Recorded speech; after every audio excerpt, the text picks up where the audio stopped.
दोस्तों हाल ही में मैंने वैन हेल्सिंग नामक एक American action Gothic horror film दोबारा देखी है जो सन 2004 में रिलीज हुई थी और इसे स्टीफन सॉमर्स ने डायरेक्ट किया है।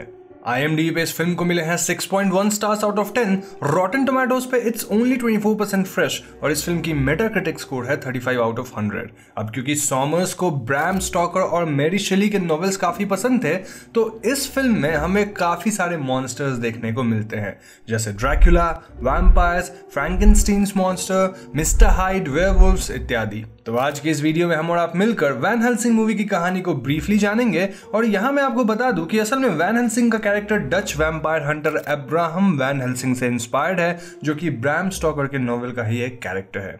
Anyways, so now with that said, let's roll the intro.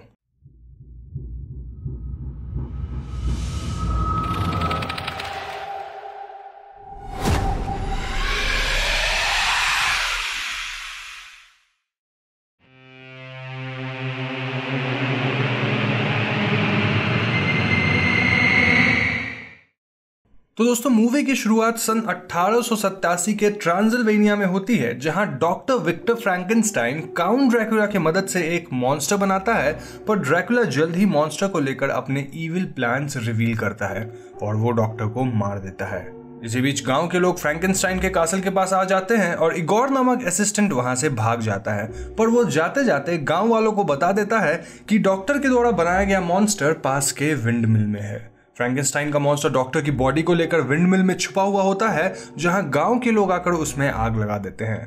Dracula और उसके तीनों वाइफ्स वहां आते हैं और गांव वालों को डराकर भगा देते हैं, पर ड्रैकुला को लगता है कि आग में डॉक्टर का रिसर्च और उसके द्वारा बनाया गया मॉन्स्टर दोनों ही नष्ट हो चुका है। कहानी अब 1 साल बाद वैन हेल्सिंग नामक एक मॉन्स्टर हंटर पे फोकस करती है, जो कि पेरिस में मिस्टर हाइड नामक एक मॉन्स्टर को मार गिराता है। इसके बाद वैन हेल्सिंग रोम के वेटिकन में आ पहुंचता है, जहां उसे अगले मिशन के बारे में पता चलता है।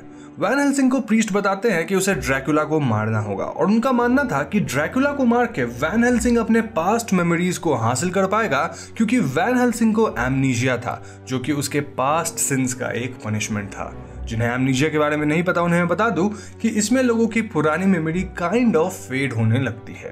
खैर, प्रीस्ट उसे बताते हैं कि वैन हेल्सिंग को एंशिएंट रोमानियन फैमिली वेल्कन वेलेरियस और उसकी बहन एना की मदद करनी होगी, जो सालों से ड्रैकुला को मारने की कोशिश कर रहे हैं, और अगर उनके फैमिली ने ड्रैकुला को नहीं मारा तो उनके एंसेस्टर्स हेवन में एंटर नहीं कर पाएंगे। इस मिशन में एक junior priest Karl Van Helsing की मदद करता है, जो एक इन्वेंटर भी था और उसने काफी इनोवेटिव वेपन्स वगैरह बनाए थे। इसी बीच ट्रांसिल्वेनिया में वेल्कन और एना एक वेयरवुल्फ से फाइट कर रहे होते हैं, लेकिन वेयरवुल्फ को ट्रैप करने के चक्कर में वेल्कन वेयरवुल्फ के साथ ही क्लिफ से पानी में गिर जाता है और एना को लगता है कि उसका भाई मारा गया। वैन हेल्सिंग भी ट्रांसिल्वेनिया आ जाता है और गांव में वो देखता है कि ड्रैकुला की वाइफ्स एना पे अटैक कर रही हैं। वैन हेल्सिंग एना को बचा लेता है और ड्रैकुला की एक वाइफ मरिश्का को मार देता है, पर क्योंकि एना अपने फैमिली की आखिरी जीवित मेंबर थी तो वो ड्रैकुला को किसी भी तरह मारना चाहती थी, लेकिन अकेले जाना खतरे से खाली नहीं था और वैन हेल्सिंग एना को बेहोश कर देता है ताकि वो अकेले ना जा पाए। रात को जब एना को होश आता है तो उसे वेल्कन मिलता है, जो ड्रैकुला के इविल प्लान के बारे में बताने आया था, लेकिन कुछ ही देर में वेल्कन खुद एक वेयरवुल्फ बन जाता है और हमें ये रिवील होता है कि पानी में गिरने से पहले वेयरवुल्फ ने वेल्कन को काट लिया था। वेल्कन अब एना पे ही अटैक कर देता है और वैन हेल्सिंग के वहां आ जाने से वो भाग जाता है। वैन हेल्सिंग और एना वेल्कन का पीछा करते करते ड्रैकुला के पास पहुंचते हैं, जो कि फ्रैंकेनस्टाइन के कासल में होता है। वहां उन दोनों को मालूम पड़ता है कि ड्रैकुला वेल्कन के वेयरवुल्फ पावर्स को यूज करके अपने ढेर सारे बच्चों को जिंदा करना चाहता है और वेल्कन ड्रैकुला के कंट्रोल के अंदर है। ड्रैकुला यहाँ वैन हेल्सिंग को गैब्रियल कह के पुकारता है और हमें पता चलता है कि इन दोनों के पास्ट का कोई कनेक्शन है। वैन हेल्सिंग ड्रैकुला के ऑफर को इनकार कर देता है, जबकि ड्रैकुला ऑफर कर रहा था कि वैन हेल्सिंग के मदद के बदले वो उसके मेमोरीज रीस्टोर कर देगा।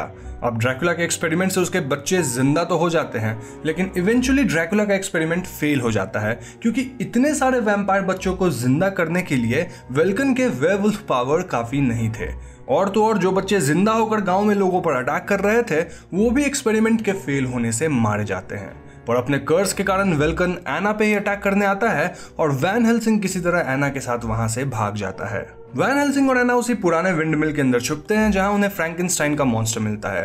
वो क्रीचर उन्हें बताता है कि ड्रैकुला उसके पावर्स एनर्जी के तौर पे यूज करके अपने एक्सपेरिमेंट्स को कंप्लीट करना चाहता है, पर क्योंकि फ्रैंकेनस्टाइन का क्रीचर ईविल नहीं था तो वैन हेल्सिंग उसे मारना नहीं चाहता था और उसे वैटिकन ले जाना चाहता है। लेकिन वेल्कन जो वैन हेल्सिंग और एना को फॉलो कर रहा था वो ये सब देख और सुन लेता है और सारी बात जाकर ड्रैकुला को बता देता है। मीनवाइल कार्ल को एक पेंटिंग मिलती है जिसमें अचानक से जान आ जाती है और वो देखता है कि उसमें दो नाइट्स एक वेयरवुल्फ और एक वैम्पायर में तब्दील हो जाते हैं और एक दूसरे से फाइट करते हैं। खैर वैन हेल्सिंग और उसका ग्रुप एक प्लान बनाते हैं और कैरेज में फ्रैंकेनस्टाइन के मॉन्स्टर को लेकर बुडापेस्ट जाते हैं। ये खबर पाकर ड्रैकुला की दोनों वाइफ्स उन पर अटैक करने आते हैं, पर वैन हेल्सिंग पहले से ही प्रिपेयर्ड था और उसने फ्रैंकेनस्टाइन के मॉन्स्टर को एक दूसरे कैरेज में रखा था। वैन हेल्सिंग ड्रैकुला की वाइफ वेरोना को मार देता है, पर फिर वेल्कन वहां आकर असली कैरेज पे अटैक कर देता है। वैन हेल्सिंग वेल्कन को मार तो देता है, पर मरने से पहले वेल्कन ने वैन हेल्सिंग को काट लिया था, यानी कि जल्द ही वैन हेल्सिंग भी एक वेयरवुल्फ में तब्दील हो जाएगा। इसी बीच ड्रैकुला की तीसरी वाइफ अलीरा एना को पकड़ लेती है और वो वहां से भाग जाती है। असल में अलीरा ने ऐसा इसलिए किया था ताकि वो एना को बार्गेन की तरह यूज करके फ्रैंकेनस्टाइन को ड्रैकुला के लिए हासिल कर सके। खैर डील करने जाने से पहले वैन हेल्सिंग फ्रैंकेनस्टाइन के मॉन्स्टर को एक क्रिप्ट में छुपा देता है और वो एना को रेस्क्यू करने जाता है। पर वहां जब वैन हेल्सिंग एना को रेस्क्यू कर लेता है तो वो देखता है कि ड्रैकुला के वैम्पायर्स और इगोर ने फ्रैंकेनस्टाइन के मॉन्स्टर को ढूंढ निकाला है और वो क्रीचर अब ड्रैकुला के हवाले था। वैन हेल्सिंग एना को लेकर वहां से भाग जाता है और वो सब एना के फैमिली कासल में आते हैं, पर जाने से पहले वैन हेल्सिंग कार्ल के इन्वेंशन की मदद से सारे वैम्पायर्स को मार गिराता है। यहाँ उन्हें दीवार पे एक इंस्क्रिप्शन मिलता है और तब वैन हेल्सिंग को वैटिकन में प्रीस्ट के द्वारा दिए गए एक इंस्क्रिप्शन के टुकड़े के बारे में याद आता है। जब वैन हेल्सिंग इस टुकड़े को दीवार के इंस्क्रिप्शन पे लगा देता है तो वो दीवार एक डोरवे में तब्दील हो जाता है और ये रास्ता उन्हें फ्रैंकेनस्टाइन के कासल तक पहुंचा देता है। कासल में आकर वैन हेल्सिंग, एना और कार्ल फ्रैंकेनस्टाइन के मॉन्स्टर को आजाद तो नहीं कर पाते, पर वो क्रीचर उन्हें वैन हेल्सिंग को ठीक करने का एक रास्ता बताता है जिससे वैन हेल्सिंग पूरी तरह वेयरवुल्फ ना बने। असल में ड्रैकुला के पास एक क्योर था, क्योंकि ड्रैकुला को पता था कि उसकी मौत सिर्फ एक वेयरवुल्फ के द्वारा ही हो सकती है।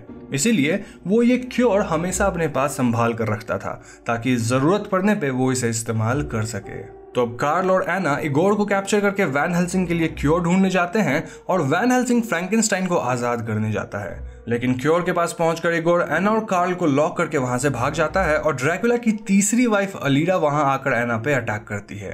एना और अलीरा की लड़ाई होती है और कार्ल क्योर को लेकर वैन हेल्सिंग तक पहुंचने की कोशिश करता है।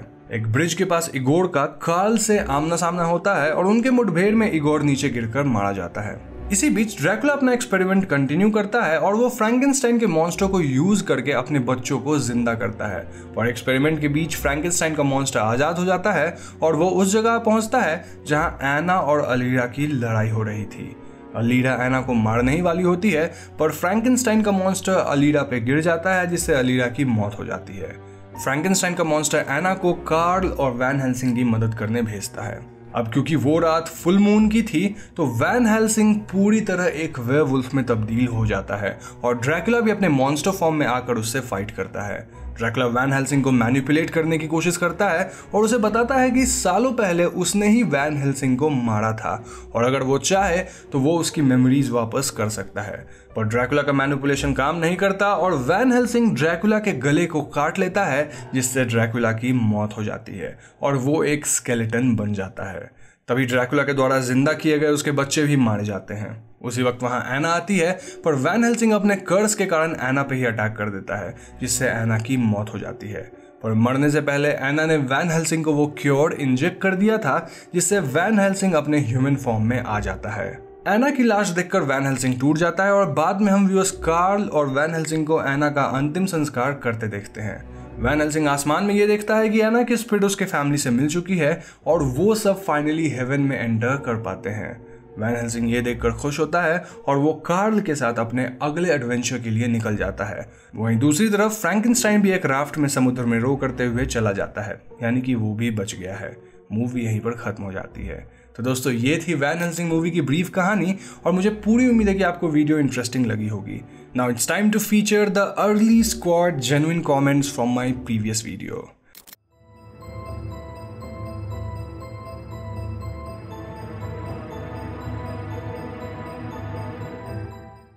तो दोस्तों अगर आपको ये वीडियो पसंद आए तो लाइक और शेयर जरूर करें, और जाने से पहले हमारे चैनल हॉन्टिंग ट्यूब को सब्सक्राइब करके बेल आइकॉन को जरूर दबा दीजिएगा, क्योंकि हम अपने चैनल पे ऐसे वीडियोस लाते रहते हैं। पीस।